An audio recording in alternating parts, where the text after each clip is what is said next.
Hey guys, आज हम explain करने वाले हैं Korean BL series tide of love के थर्ड एपिसोड को। और ये एपिसोड बहुत ही ज़्यादा स्वीट, इमोशनल एंड रोमांटिक होने वाला है। और अगर आपने प्रीवियस एपिसोड्स को मिस कर दिया है तो आप मेरे चैनल में जाके देख सकते हैं। तो चलिए बिना किसी देरी के वीडियो स्टार्ट करते हैं। लास्ट एपिसोड में हमने देखा था कि हांजे बैल्कनी में खड़े हुए होता है और वो किसी गहरी सोच में डूबा हुआ होता है और वो बहुत ही ज़्यादा अपसेट भी लग रहा होता है।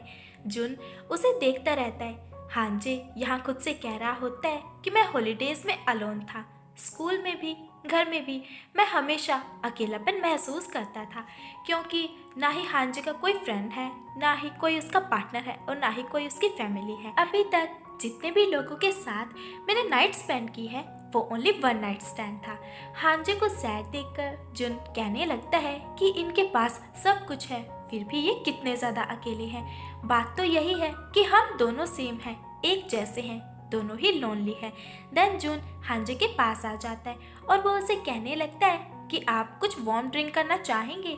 जुन को देखकर हांजे मन में सोचने लगता है कि बिलीव नहीं होता है कि ये 1 मंथ के लिए कॉन्ट्रैक्ट है, क्योंकि अब से पहले जितने भी लोग मेरे साथ थे वो ओनली 1 नाइट के लिए थे। सुबह होते ही सभी रिलेशनशिप्स खत्म हो जाते थे, बट तुम सच में 1 मंथ के लिए मेरे साथ हो, मेरे पास हो। जुन स्माइल करता रहता है एंड हांजे के क्लोज आकर वो उसके शोल्डर पर अपने सर को रख लेता है। हांजे खुद से कह रहा होता है कि जुन तुम बहुत ही सीरियस हो, बहुत ही सिंसियर पर्सन हो। तुम अपनी आइज से वो सब कुछ कह देते हो जो तुम कहना चाहते हो, कि तुम कितने ज़्यादा ऑनेस्ट पर्सन हो। मैं अभी तक खुद को नहीं समझ पाया हूँ कि आखिर मैं क्या फील करता हूँ। जो भी है ये सब कुछ मेरे लिए बहुत नया है, ये फीलिंग मेरे लिए बहुत नई है। सब एक सपने के जैसे है। तुम मेरे क्लोज आते हो तो मुझे मना करना चाहिए, क्योंकि यही तो मेरा स्टाइल है, बट पता नहीं मुझे क्या हो जाता है। मैं खुद को रोक ही नहीं पाता हूँ। मैं चाहता हूँ कि ये मंथ कभी भी ख़त्म ही ना हो और हमेशा तुम मेरे साथ ऐसे ही रहो। एंड यहाँ हांजे भी जुन को टाइटली हग कर लेता है, क्योंकि हांजे के मन में अब जुन के लिए फीलिंग्स आने लगी थी।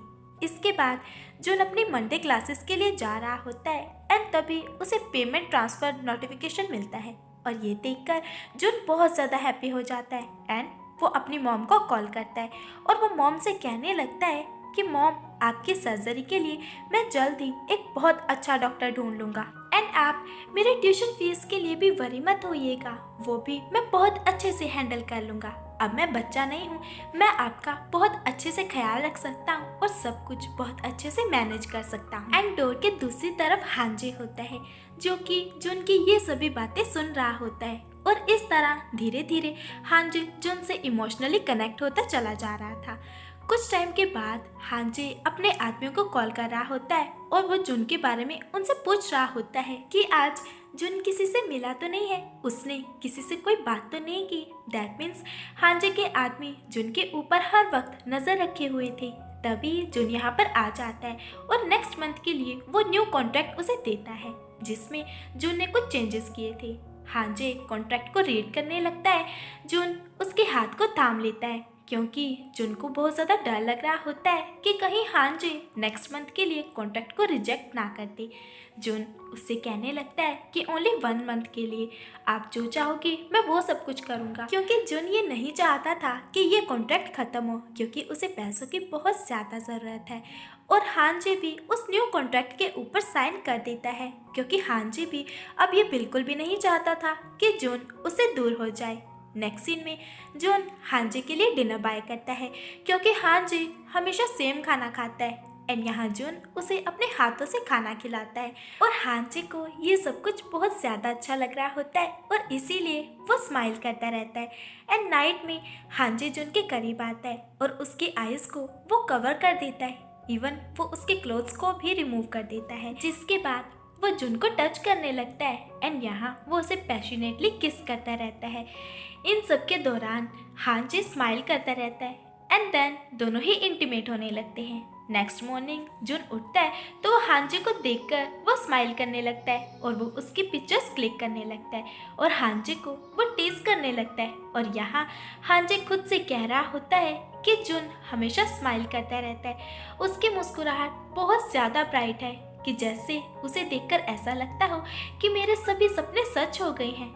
ऐसा लगता है कि जो लाइफ मैं जी रहा हूँ यही रियल है और यही तो मैं चाहता था। और मुझे कभी कभी ऐसा भी फील होता है कि उसकी इस प्यारी सी स्माइल के पीछे उसका मासूम दिल बहुत से पेन को छुपाए हुए है, लेकिन फिर भी वो अपनी स्माइल से मुझे जीने का, उम्मीद का और प्यार का एहसास दिलाता रहता है। जब से मुझे ये पता चला है कि उसकी लाइफ में इतनी ज़्यादा परेशानियां हैं, तब से मैं उसकी इन परेशानियों को दूर करने में हमेशा उसके साथ हूँ। और अब मैं उसकी स्माइल को प्रोटेक्ट करना चाहता हूँ और उससे ऐसे ही हमेशा हंसते हुए देखता रहना चाहता हूँ। और इसी के साथ ही ये एपिसोड यहीं पर कंप्लीट हो जाता है। आपको हमारी ये एक्सप्लेनेशन कैसी लगी है प्लीज़ हमें कमेंट करके ज़रूर बताइएगा। एंड नेक्स्ट एपिसोड के लिए हमारे चैनल को सब्सक्राइब कीजिए। Thanks for watching. Bye bye.